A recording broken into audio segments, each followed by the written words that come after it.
Welcome! Today we're diving deep into a critical and complex phenomenon reshaping our world, disinformation. From fake news to the post-truth era, how did we get here? These are the main concepts. Let's start with the basics. Terms like post-truth, fake news, and disinformation have become buzzwords in our digital age. But what do they really mean? These concepts point a reality where facts compete and often lose against emotion and personal beliefs. As the Oxford Dictionary defines it, post-truth describes situations where objective facts are less influential in shaping public opinion that appeals to emotion. This shift has been accelerated by social media platforms. They blur the lines between who sends and who receives the information.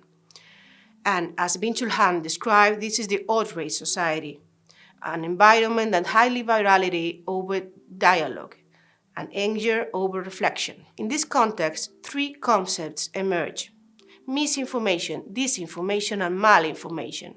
But what do these terms mean? Let's break down with the help of Clearwater research. According to Wardle, there are three categories of information disorders. One is misinformation, mistakes made with malicious intent.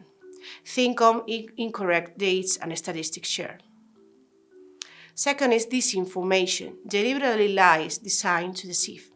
This includes manipulated videos or fabricated stories. And then we have the term malinformation, intentional sharing private information for personal or corporate gain rather than public interest.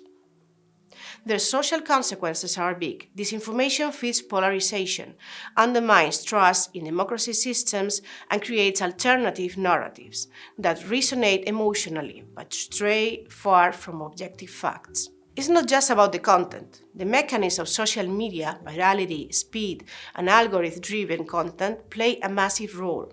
While propaganda is nothing new, what distinguishes this time is the immense scale and reach enabled by modern technology. The digital age has amplified this phenomenon.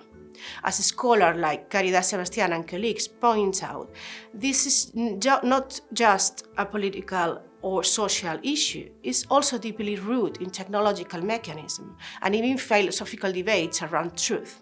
Take the term post-truth. Scholars like Capilla ask if this is truly a new stage or just an evolution of the same old lie of all time. Perhaps what's novel in how social media amplifies this lie, making them ubiquitous and harder to fight. Disinformation is not understood in absolute categories. Not all the disinformation arises from the same causes. Wardle, again, defined 7 common types of disinformation or misinformation found in social media. Let's see them. First, satire or parody. Information that's created with humorous or entertaining intent, which may be misinterpreted as true. Then we have the misleading content, selective or distorted use of information to create a false impression. The third is imposter content, when a trustworthy source or legitimate identifier is forget to lend credibility to false information. Fabricated content, completely fabricated information designed to deceive and cause harm.